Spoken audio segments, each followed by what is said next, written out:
All right, I am here to go ahead and get us through 7.4 marine reptiles, birds, and mammals. Lots of information to cover today. We will spend the rest of the week kind of looking in further detail at each of these. We're going to go ahead and knock out all of our notes on one day today. You're going to cram it all onto that study guide. Just 3 boxes on the study guide today, so make sure that you're writing small. Even though the boxes are fairly big, there's a lot that's going to go into each box as we break down each of these categories of reptiles, birds, and mammals. Please keep in mind that your Unit 7 test is going to be on Tuesday, April 6th. It's going to get here pretty quickly now. So just make sure that you are taking good notes, open note tests, so go ahead and try to have that study guide done and ready to go for test day. All right, here we go. First, talking about marine reptiles. These are air-breathing creatures.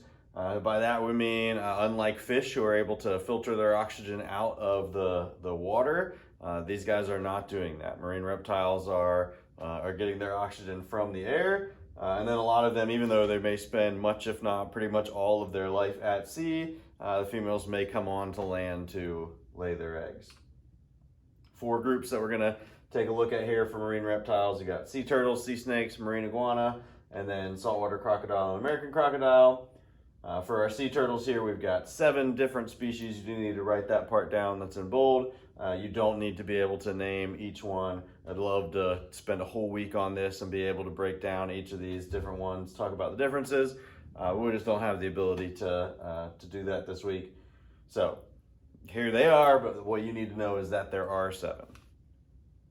All right, we need to know that the body of a sea turtle is enclosed within a shell, which is also known as a carapace, and that the ribs are fused to that shell. A sea turtle cannot, unlike some different invertebrates that are able to leave their shell, go find a new one, that sort of thing. Sea turtles cannot do that.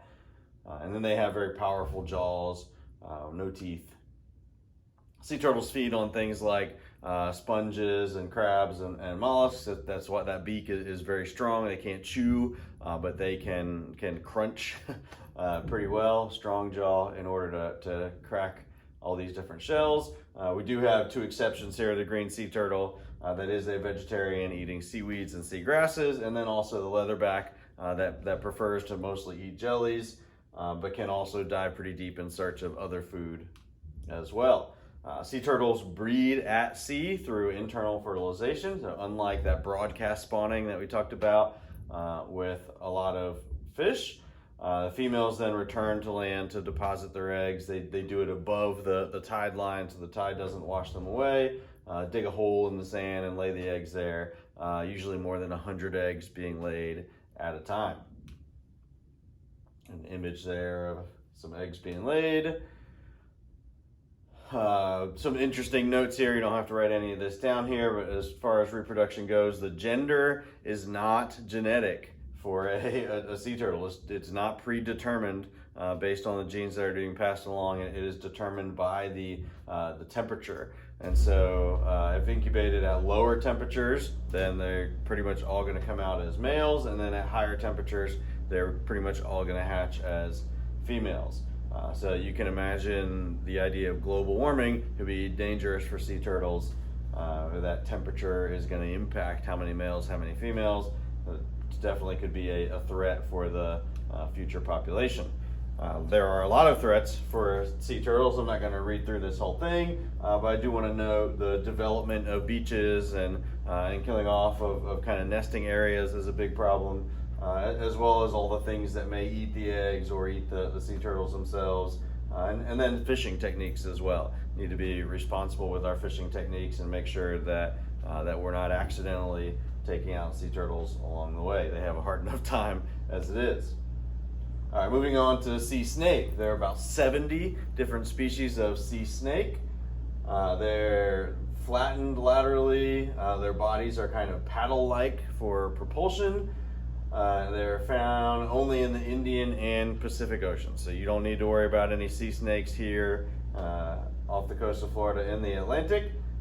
Most of the species are 1 to 1.3 meters in length. That's about 3 foot long as adults. An image there of a sea snake going through this coral bed. They are carnivorous, mainly feed on fishes and fish eggs, breed at sea. Bites from sea snakes can be fatal to humans. So luckily, it's not something that we have to worry about in our waters. But even so, even in the places where sea snakes do exist in decent numbers, very, very few injuries that ever happen. They're not known to be aggressive, and they have very small mouths. Just very, very rare that they do bite people, but when they do, they are related to the cobra and have very, very intense venom. The marine iguana. There's only one species, and it is found on the Galapagos Islands. They dive and feed on seaweed and seagrasses near shore. They're called a marine reptile, but really only part of their time is spent in the water. They do live a significant part of their life on land. A big part of their day is spent basking on shore to warm themselves up from their dives into the colder water. There's an image of one there. And then saltwater crocodile. You can take some time and read through this if you want to. Generally found in Australia and the Indian Ocean. Can be found in some estuaries, mangrove forests. Eats all types of prey, including humans, as a possibility. They will occasionally get a hold of a person. They can reach over 10 meters, with typically about 6 meters. So remember, a meter is roughly a foot. It's just about the same as a yard. So a meter is roughly 3 feet. So 6 times 3 is 18. They can get pretty large. But again, luckily for us, not something we need to worry about here. We do have in Florida some American crocodiles. They're considered a marine species because they can tolerate seawater. They're typically found more like in lagoons and some in the Everglades, further down and along coastal regions. They are widely distributed throughout Florida, throughout the West Indies, lots of different places. Not something you need to worry about in this area though. Seabirds. So these are birds that nest on land, but then feed exclusively or in part on marine organisms. These are birds that are getting their food from the ocean. They're obviously not living in the water as a bird. These are birds that have feathers that are coated with an oil that allows them to waterproof their bodies. A couple of different samples here. The shape of a seabird's beak is going to be related to its feeding style, what it eats, and how it gets that food. Like all birds, for all birds, their beak is going to be determined by that. So the same is true for our seabirds.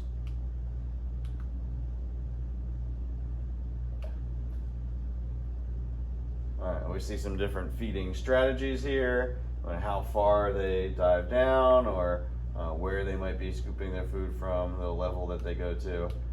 Cormorants here, something that we do have in Florida, as well as gulls. So penguins, you do need to be writing this part down, are the most radically adapted to life at sea. Some other seabirds include tube noses like albatross and petrels. Then you've got pelicans, cormorants, so different gulls and terns, quite a few different varieties, with also a wide variety of how they feed. All right, so just a little bit more here about penguins. Most species live in Antarctica or sub-Antarctic regions. They are adapted to that cold water with a layer of fat that traps the heat inside. Males and females share parenting responsibilities more so than pretty much any other species of bird. They do spend a great deal of their time in the water, more so than any of these other seabirds. All right, moving on to marine mammals now, our last section. Marine mammals have hair that's reduced in some species. In most whales, you're not going to find a lot of hair, but there are going to be hairs that are there. And then our marine mammals are going to have a layer of blubber for insulation. Pregnant mothers have placenta that provides nutrients to the embryo. I mean, there's no eggs happening here. We're giving live birth with marine mammals. Large brain in relation to their body size compared to other animals like birds and reptiles and fish. And then because of that large brain, we're going to typically see much more complex behaviors. All right, this is a big chunk here that you've got to write this down, so pause me if I go too fast and move on and you're not done yet. You've got pinnipeds, which are going to include our seals, sea lions, and walruses. Carnivores, we're going to sea otter, marine otter, polar bear. Then we've got just two here in this family of the order Sirenia, the dugong and the manatee. Dugong is very similar to the manatee, but does not live here. It lives over in India. And then our cetaceans, so it's going to be our whales, dolphins, and porpoises. So 4 broad categories there of marine mammals. For our pinnipeds, you want to take a look at this. You don't have to write any of this down, but hind limbs and flippers that are adapted for swimming, feeding on fish, squid, and shellfish. Presence of blubber because of the cold water that they're in. Breed on land, but then we'll spend quite a bit of time in the ocean. Some images here. Notice the short neck on this guy here, longer neck over here. We got an external ear on this guy, on the sea lion, and no external ear on the seal. So this is just pointing out the differences some between sea lions and seals, if you want to take a closer look. Walrus does not have external ears. They do have tusks. With the males, the tusks tend to be larger, but females do have them as well. Let's see, food, they mostly are eating bivalves, like clams. They can be found both Pacific and Atlantic in the Arctic region. Image there of the walrus, one of my personal favorites. The sea otter has very fine, dense fur coat for insulation. He does not have blubber. He has to have that coat in order to make up for it. The sea otter is the smallest true marine mammal. Let's see here, and they feed on sea urchins, crabs, clams, mussels, all kinds of stuff. That sea urchins is very important. They're one of the few things that do eat sea urchins. So some of these habitats where our sea otters live, their presence is incredibly important because sea urchins can be very destructive to the habitat that they're in, and so they would need some kind of predator that is eating these sea urchins, and our sea otters help to fill that void. Sea otter floating along there in a kelp forest. Our polar bear, again, we'd love to spend at least a whole day on these guys, but we'd get just this little piece of time today. Spend part of their life on drifting ice in the Arctic Ocean. They are threatened by decreasing ice. The numbers are definitely absolutely going down right now for polar bears, and we see them. Polar bears have their legs, tails, and ears are proportionally shorter than other bears. This is an adaptation to try to minimize heat loss. So shorter legs, ears, and tails to minimize heat loss. Got an image of a polar bear there. Like you didn't know what it looked like. And then we got our manatees and dugongs. Manatees, we got 3 different species there. You don't need to have any of that information. Just know that they're in the same family with dugong in East Asia, very similar. There's a West Indian manatee. Even though they're referred to as West Indian manatee, they are here in North America. This is what we have in our Florida waters. And then we get to the order Cetacea, which is where we have our whales, dolphins, and porpoises. 4 limbs that have been modified into flippers. They have a fin-like tail, nostrils that are located on top of the head, or may also have a blowhole. So baleen whales, like this, have a flexible row of kind of fibrous plates that known as baleen. That's why they're referred to as baleen whales, how their mouth is structured. There's basically a filter that hangs from the upper jaw that assists them in the feeding process. So filter feeders like these baleen whales take in a huge mouthful of water, hopefully for them containing krill or other small fishes, and they trap that prey inside their mouth with that baleen kind of, I don't even want to call them teeth because they're not teeth, but that mouth structure. There are 13 different species of baleen whales, including the right whale, the gray whale, the blue whale, humpback whale, quite a few of our more commonly known whales. Some examples, images here of some of our baleen filter feeder whales. Blue whale there as the largest. All right, and then we have our toothed whales that have simple peg-like teeth. Lots of different variation in size and number of how many teeth these have. These are adapted for grasping and tearing. They cannot chew with these teeth. It is meant to grab a hold of something and rip a chunk out. And then from there, they swallow whatever they were able to get a hold of. So this includes dolphins, porpoises, belugas, narwhals, sperm whales, orcas, river dolphins, and beaked whales. Many of these are threatened as a result of whaling that takes place around the world. Some examples of toothed whales here. We've got our orca, pilot whale, sperm whale, one of our larger toothed whales.